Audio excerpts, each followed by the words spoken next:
Hello, and welcome to Archive Dive. I'm Maria Lockwood, a reporter with the Superior Telegram. Each month, we dip into files on historic events, people, and places in Superior and Douglas County with local historians. Today, we'll trace the history of Clough Island, from timber barons' manor to protected habitat. Also known as Whiteside Island, it is the largest island in the St. Louis River.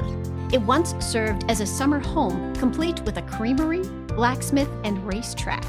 At one point, plans for the site included an 18-hole golf course, hotel, marina, and 700 homes. It even has a connection to Watergate. The 358-acre island is now a protected wildlife area in the heart of the St. Louis River estuary.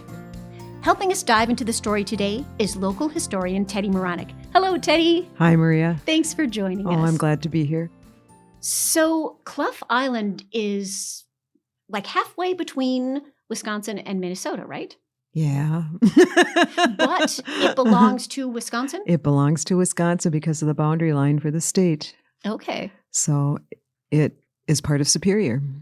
And I don't think a lot of people think about it very much. No, I read this book by a woman called Claire Schumacher. I think it's just a Whiteside Island story.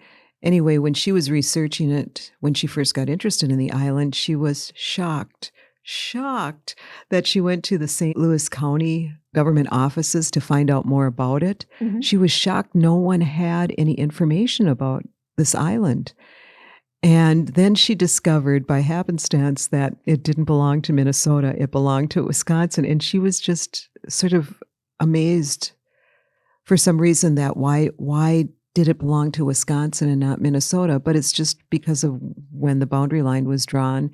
And Wisconsin got a little more property than Minnesota did at that time in the 1850s. So that's why it's considered Wisconsin property. Okay. Was there any kerfuffle over that? Oh, there's been a kerfuffle over that since the beginning. Minnesota fought it at first, too. Okay. So there's always been a kerfuffle about that. But, all right. But Wisconsin has retained the rights to the island. Right. Clough Island. Clough Island. So Clough is the name of the first person who purchased the island? Yeah, Judge Clough, Judge Solon Clough. He came to Superior. He and his family came to Superior in 1860. I've seen 67, but I think it's 68 if you read his daughter's book. It's called A Long, Long Time Ago. They came to Superior from, I think they were living in Osceola, Wisconsin at that time. He was a circuit court judge, a traveling circuit court judge for the Northwestern District. I think it was the 11th Judicial District in Wisconsin. And he had been to Superior a couple times during his tenure as a judge, and he liked what he saw because he figured that it was an up-and-coming city. Right. So he and his family came up here in January of 1868. Mm-hmm. The railroad didn't come to Superior until 1881, so they only had one way to get up here, and since you couldn't come by boat in January, they had to use the military road. But in a way, that was a better way to travel because it was frozen. Okay. It wasn't muddy, and the best thing was there were no mosquitoes or deer flies in January, which was a big problem in the summers. And he and his family, his wife and his daughters, Clara and Bertha, came up here, and they were children small children at the time. And it took 5 days to get from Osceola to Superior. Wow. And was it stagecoach basically then? A horse and sleigh. Horse and sleigh, yeah. Okay. And they had brought their own sleigh, too. They had a couple horses where they lived in Osceola, and they brought that extra sleigh up, too, with the horses to Superior. But Clara got diphtheria while they were on their way up here, but she recovered. And then they came to Superior, which had about, in 1868, probably had about 500 people, Very small community. Yeah, everybody had left after the crash in 1857, so it wasn't a big community. Mm-hmm. And I don't think people, when they think about early Superior, they don't realize that early Superior was 2nd Street. I mean, what was along that street? There was nothing really beyond that. It ran like from the Nemadji to maybe Belknap or a little further down at that time, but that was it. That was the city. This is wilderness. This was wilderness. But Judge Clough stayed here for I think he stayed until the 1870s. He went back to Hudson, Wisconsin, and practiced law for a while. But Superior drew him back again, and he was reappointed circuit judge or elected. I think I read that he was appointed. And so they came back here again, and the family moved back here. And Did they live on the island? No. They lived on 2nd Street. Okay. I think the house is still there. He bought the island sometime. I don't know exactly when. I'd have to probably go through land records and tax records and that when he bought it. But he never did anything to it. He just owned it. Okay. I think he may have let people use it. Well, it was under his ownership. Like, people used it to go out there in the summer. You know, it was a great place to picnic. Oh. And they had boats running between, the shorelines, and people went out there to picnic. And in the 1890s, Judge Clough left Superior, I think in about 1895. His wife was ill, so they moved to California for her health. Okay. But we would come to visit in the summers, and he still owned Clough Island. But I think he leased maybe the property to someone who had built a pavilion out there. Oh, that would be a nice spot for a pavilion. Right, yeah. And a lot of people went out there on the weekends, and a lot of people went out there on Sundays, and I'm not sure if you couldn't sell liquor in Superior on Sundays. I'm not sure. You think those laws would apply to Clough Island too, but apparently they had a lot of trouble out there on Sundays for people drinking a lot of beer. Oh. Yeah. And then there was this other man, E.P. Alexander, who I think he built an actual pavilion out there. He did, where people could come out. And so he must have either made some thing with Clough to allow him to do that. Okay, so he didn't own the space. Not yet. He didn't own the space, but then they had things like boxing matches out there. Really? Yes, in the 1890s. They also had dog fights, which I found. Oh, no. Yeah, out there. There's a lot of things going on. And they had a boat that ran back and forth between the city and the island. So there were a lot of people going out there all the time. And Clough hung on to it until 1904. And then he sold not the whole island. I'm not sure about. It's really hard to figure out if you read newspaper articles, like who owned what when. Right. There was some woman by the name of Huguier, Mrs. Huguier. She was described as a French woman, and it said she owned 180 acres of the island. So I don't know when that was. But she and her son lived out there in the wilderness. Oh. And this was in probably the 1880s, 1890s. They were out there. And then Clough sold in 1904 to a man named Robert Whiteside. Which is where the other name of the other name comes from, yeah. And he was an associate of Martin Pattison's. Okay. They were in the mining business together. Whiteside had started out in the timber business. Okay. And he had bought all these timberlands in northern Minnesota, of course, cut down all the trees. Then what do you do? But he found out that there was iron ore underneath all those trees. So he got started in the mining business. Okay. He and Martin Pattison were in with, I think it was Dr. Conan in Superior too, who was involved in that group. Okay, so their association drew him to Superior? He was already here, I believe, Whiteside. I can't remember where he came from, but he was already established in Duluth, not Superior. He was a Duluth resident. And so he decided to buy this land from Judge Clough and build his family a summer home out there. Now, was there timber that he could use from the land to make this, or did he have to ferry everything over to build? His first thought was he had purchased land in California, redwood. He was in the timber industry out there too. And he was going to cut all those old growth, trees down and ship it to Minnesota and build his house. But then I think he had second thoughts about that. For what reasons, I don't know. But that those trees still stand to this day. I think he actually left them in his will to the state. Oh. And I think it's probably a state park or something nowadays. But I don't know exactly what was on the island. There probably wasn't enough lumber to build what he built. What did he build? He built a big house. 8 rooms did it have. It was a big house. And not only that, he built 2 barns and he built a creamery and he had a bunkhouse for the people that he needed to do the work for him. And he had all of these buildings constructed out there, and they only went out there in the summer. So they had animals too, right? They had cows. They raised milk cows and they sold the milk, and they had horses because they raced horses on Clough Island, which I find to be so funny. And they had chickens, of course, Mhm. and anything you would have in a country home. They And also farmed there, right? right. He grew wheat, and then he had a huge vegetable garden, but they had people to help them. It wasn't the Whitesides. Well, they were, Right. I'm sure they helped, the kids. They probably made the kids. He had 9 children. 9. Oh my. Yeah. So they had this huge operation, but they only went out there in the summers. Right. Right.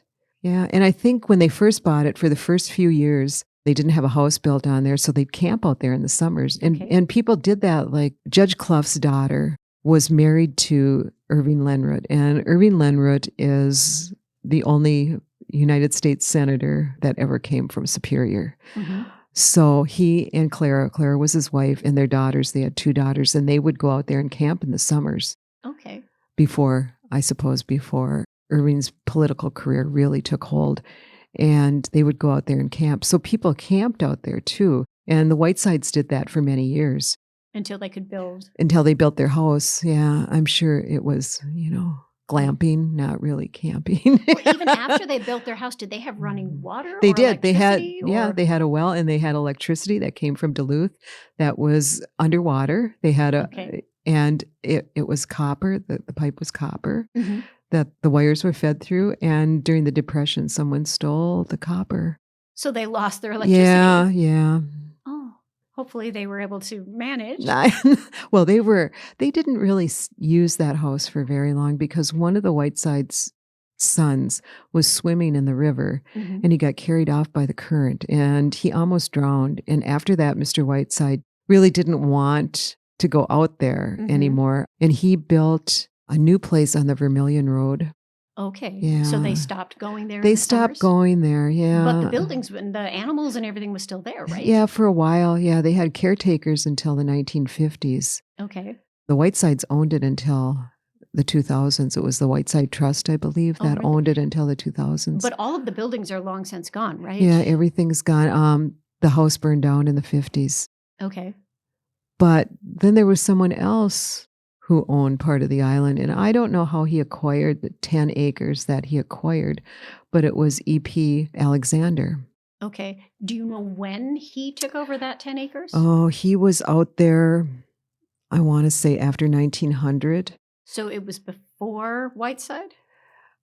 I'm not sure. I think Whiteside probably bought his shares. He bought those in 1904. So I think that EP, when he actually built something out there, it was after 1910. Okay. And he built a place that he called Killjoy Lodge. And he built it because he built it for his family so they Mhm. could come out there. And he called it Killjoy because he had inherited quite a bit of money from his father, or he was going to, and his father lost it all.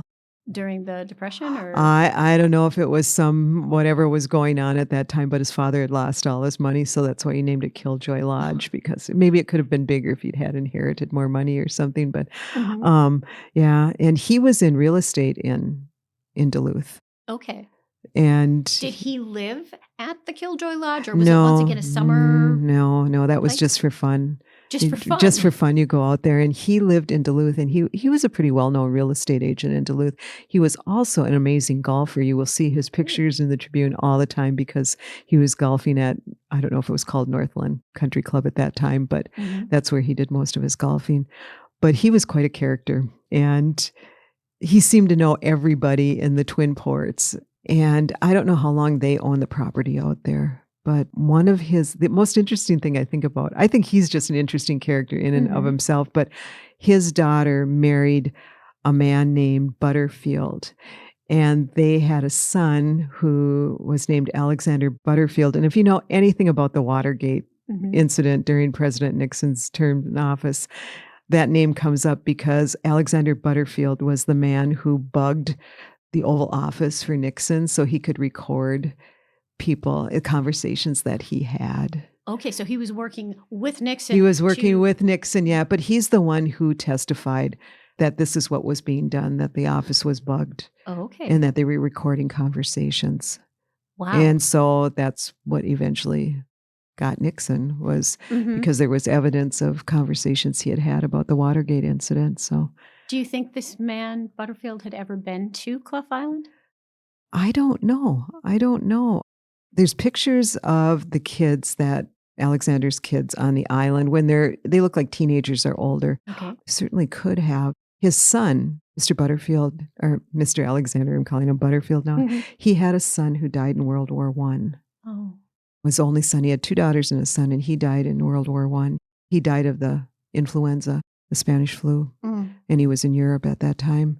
I think he graduated from MIT. He was an engineer. Yeah. And he was a kid out there. Yeah, he was a kid. He was one of them that enjoyed that place. The thing about this island is it has so many different names. It's Mhm. referred to as Clough Island, of course, and Whiteside Island. It's also called the Big Island, but Okay. it was also called Zenith Park. Zenith Park. Zenith Park, and that was the part of the island that Alexander owned Okay. because I suppose of the pavilion and the fact that people could go out there and picnic and Mhm. obviously drink beer. And then they'd have to bring the police over from Superior in a boat Oh, right. to settle the fights when they happen there. But at first I was confused. I thought, I've never seen it referred to as Zenith Park and Zenith Island. Huh. So you really have to be sort of a detective to figure out everything that this island was ever called and that ever Mhm. happened on it. Very much. Yes. Yeah. Well, that's just your bag. That's my bag, yeah. You loved Yeah. digging in. And it's interesting, the island is interesting, but the people are what make it so interesting. And I think the thing that, I don't know if it shocked me, but I was sort of interested in is that Mr. Whiteside could just abandon that home. Just say, "Oh, I built all of this up, and Yeah. now, nope, not going to go." And there I'm not anymore." going to go there anymore. And then just go someplace else and build something else. Mhm. But I suppose he had enough money to do that. He was very rich. Right. Well, you think maybe he would have sold it Yeah. and let someone else. No, they use hung it. on to it. They hung on to it until developers came in. And that was the early 2000s, You're right? right. Yeah. So there was a time when this was going to be super developed, right? Right. And it was. And I think that was it. The Nature Conservancy had offered the Whitesides $500,000 for the island. Okay. And that was like 2002, somewhere around there. Mhm. But these developers came in and offered them 1.5 million. So who were they going to take the money Right. from, really that? And there were big plans. There were huge plans that they were going to put hotel there, golf course. They were going to have townhouses or housing, or people could Mhm. buy condominiums or whatever there. It was going to be a big deal. And I often wondered how they thought these people were going to get over to that island. Right. They would have had to build a road. And I don't know how possible that would have been. Do you? I Mhm. mean, I don't know. I don't know the distance. I've never really heard about what is the distance from each shore and what would you have to build through to get there. Mhm. On the Superior side, it's the municipal forest is what it sort of is closest to. I don't know about it in Duluth, Right. but And maybe like a ferry landing or something to get people back and I know, forth. but you'd have to have ferries big enough for cars because I'm sure Mm. people aren't going to leave their cars on, Right. in the Duluth. forest. Yeah, Or in right. Duluth, right. Yeah, So they did buy this island and they they were going did. to develop it, but Yes, nothing happened. I know. And Superior's, government got behind it big time. I Mhm. mean, they were really thinking that this was going to happen.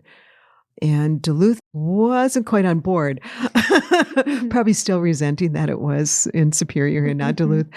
But Herb Bergson was mayor of Duluth at that time, and he said that Duluth would not be supplying utilities to the Oh, island. Right, because at that time they didn't have utilities. They didn't have anything. Yeah. Somebody stole the copper pipe underneath Mhm. the water. So, yeah, that was the big stumbling block. And then the development company, I think, kind of started dragging their feet. Okay. Because there were all these things that you have to think about. Like, how are you going to put that many people on that island? And Mhm. they're going to bring everything they own, like boats, I'm sure. And, what do you even have to build to accommodate them and make Mhm. them happy? Because you're looking at people who have a certain income level that would be able to utilize all of this. Right. You It need wasn't for the grocery store. general public, it was Right. going to be for people who had enough money to support it. And then, of course, another, it happened again, the 2008 Yep. downslide in the economy happened. And so I think they pulled out then. Okay. So nothing was ever done. As far as they were concerned, no, yeah, Mr. Whiteside was the one who developed it more than anybody did with Okay. his farm on the island. Mhm. And it never went past that, really, except for Killjoy Lodge, of course. Right. The saddest thing about that Killjoy Lodge, though, is that Mr. Alexander's children all sort of got married at the same time, and he built an addition onto Killjoy Lodge as a bridal suite for these kids. And his son had just gotten married before he left for the war. Oh. And so... And that's the one who perished. Yeah, and he died in the influenza epidemic, so he and his wife never used that. But he built it special for their children, the addition to the lodge, which I think is very sweet. But other than those two, those are the only things that were really ever permanent things that were built on the island for all those years. And then it became a nature conservancy area. It finally did happen in like 2010. Something like that. And they got the money from various sources, I believe, who bought the island then. And it belongs to the Wisconsin DNR now. Okay. Wisconsin DNR. And I understand that you can still go out there. Right. It's public land. You can't stay overnight. But you can certainly, kayak around the island. And you could walk on the island. I'm sure there's nothing against that. Right. At one time, there was still, like, the foundation of the house was still visible there. I don't know if it is anymore. That would be cool to check it out. Yeah. Find a map of where it was on the island and try to... There are a lot of... 58 acres. That's a big island. There are a lot of great pictures. If anybody wants to ever pick up that book, The Whiteside Island Story, there are a lot of great pictures. And apparently they left one of their horses out there. When they left? Yeah, and I think probably the caretaker or something took care of it. But people would see he was red in color, and people would see him running around the island. I don't think he lived very long. Probably not. Yeah. But the caretakers were out there till the 50s. And they lived in like 3 rooms of the house because they didn't have any utilities. They was probably heated by wood stove, probably. Oh, wow. Yeah. Okay. And I do know that there's still groups that go out there because invasive species have started to take hold of a lot of the island, like buckthorn. So they do have groups that go out there and help pull the buckthorn. Yeah. If people are interested in taking a trip out, this would give people a reason to go out and check it out. I know. I would like to go back and tour it in about 18 or something like that, just to see what everything looked like. It's hard to visualize that when you just see it on, see it in an old black and white photo. And you think, what was it? Well, when they went camping out there before they built the house, they had huge tents that they would take out there. Go camping. We're not talking little pup tents. We're talking... And apparently the house was very, very, very nice. It wasn't just a little shack that they built out there. It was very nice. So neat. I'm going to have to check out that book. There's a couple editions.